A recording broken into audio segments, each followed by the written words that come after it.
So this is iPhone 13 and this is Samsung S22, and we have basically covered best camera phone Pixel 6 versus iPhone 13, best mid-range camera phone. But today this might be the biggest camera comparison of 2022.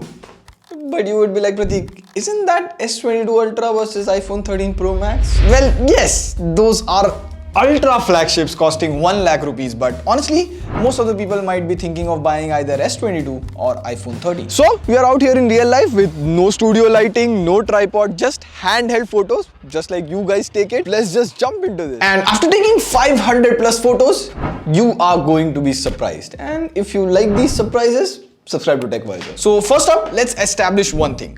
iPhone 13 takes warm photos and Samsung takes contrasty photos and a bit boosted photos, like my bag and jeans isn't that blue and my t-shirt is not that black.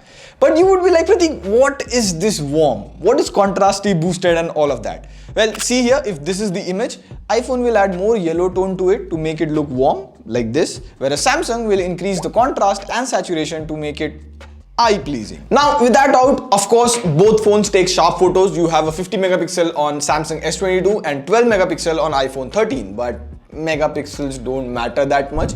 You see that both photos, if you zoom in, are sharp, which is quite expected from an 80,000 flagship phone, of course. But now, if you look at these photos, iPhone has more light. If you look at my shirt, glasses, and even in this photo, you zoom in on my t-shirt, mic, it looks clear on the iPhone 13 than Samsung S22. So Pratik, you mean to say iPhone takes better pictures, right? No. Well, see here, I'll try to explain it in very simple words. If there is a photo of a tree here with a mountain and a sun in the background, iPhone 100 out of 100 times will prefer to make the tree shadow bright, even if you cannot see the mountain or the sun. Whereas Samsung will prefer to keep the mountain sun good looking and increase the contrast even if you can't see the tree over here.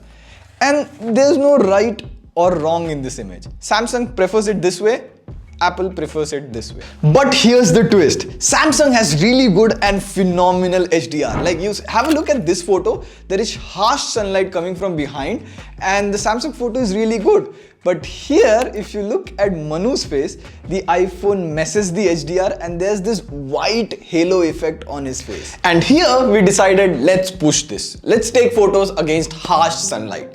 And 9 out of 10 times, iPhone 13 misses the HDR. And sometimes the iPhone 13 wasn't even focusing. Like this photo, my face is blurred. And at times the entire photo is faded. And this is with the front selfie camera as well. But this is a very harsh scenario. You won't be taking most of the photos like this. And normally, both the phones take flagship photos. I loved both these photos. And frankly, I would be happy with any of these. And the biggest thing is, Samsung this year has had Snapdragon 8 Gen 1. But there are disadvantages to Snapdragon 8 Gen 1 as well, and we'll talk about that at the end of the video. And iPhones have generally been known as the best video camera, and if you like slow-mo videos, the iPhone just kills it. Both phones take 1080p slow-mo videos and the iPhone exports it at 240 FPS compared to 30 FPS on Samsung. Like, literally 240 FPS. In case you don't know, you can even slow down or fast the video later in editing. Wow. And in normal daytime videos, I can't pick a winner. Same consistent colors, same 4K 60 FPS, same sharpness, even the same focusing speed in 4K 60 FPS.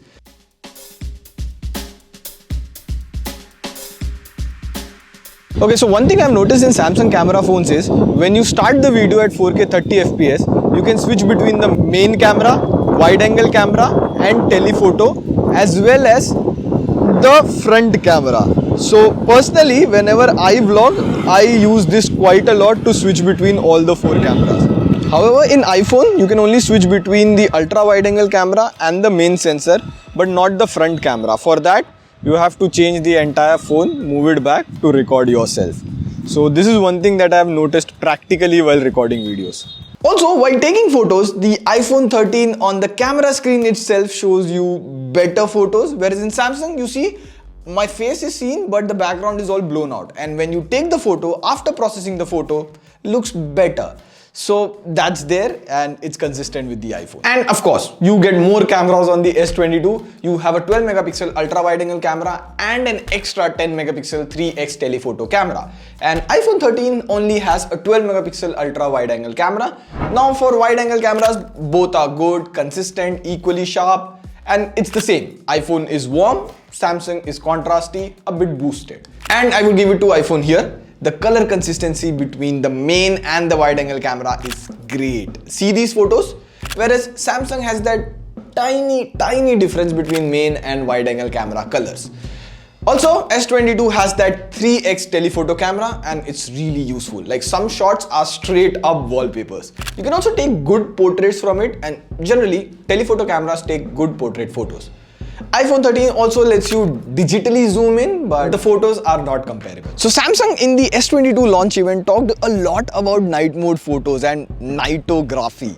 And even iPhone has really good OIS, so the night mode comparison is gonna be really interesting. So we waited for the night and we took photos with night mode off because we wanted to see how good the camera sensor is. And here we took all these photos with night mode off, and guess what? Samsung has the bigger sensor compared to iPhone 13, and what bigger sensor does best is take bright, less noisy photos. And consistently, like here if you zoom in the grass, fire hose, everything.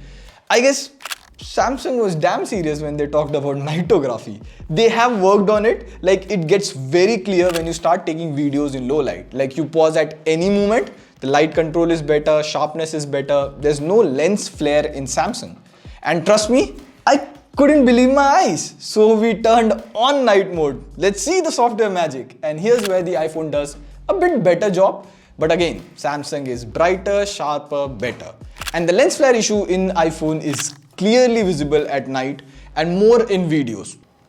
And then there were some photos where iPhone was a bit better than Samsung, but mostly it was Samsung S22 all over in low light photos. Now both phones have the option to increase the timer in night mode to 10 seconds or 30 seconds, but you would need a tripod for that, and we wanted things to be default settings and auto settings. And you know, when Samsung in the S22 launch was talking all about cameras, I was really interested, but I didn't expect this ending to be in this video. I thought it would be so generic, like photos, Samsung is better, and for videos, the iPhone is better.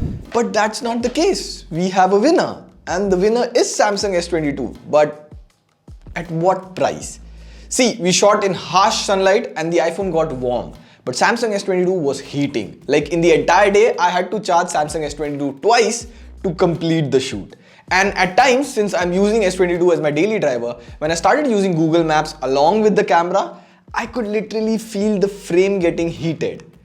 We'll still buy S22 Plus and see if it has the same heating issues, because S22 of course is a compact phone. And of course you get extra camera features on the iPhone like cinematic mode, which is portrait video, panorama mode, and different stage lightings and different stage lighting in portrait photos, while you get director's view, portrait video to go with in Samsung. And the most important is pro photography and pro video mode. So you have enough camera features in both the phone if you want to explore. So those extra features are there on both the phones and they are different. But overall I would say, see, both the devices are really good. And these flagship phones really work on consistency. Like 9 out of 10 times, you know how photos are going to look like on both the phones before even you hit the shutter button. But these camera comparisons are about nitpicking, small things and picking a winner.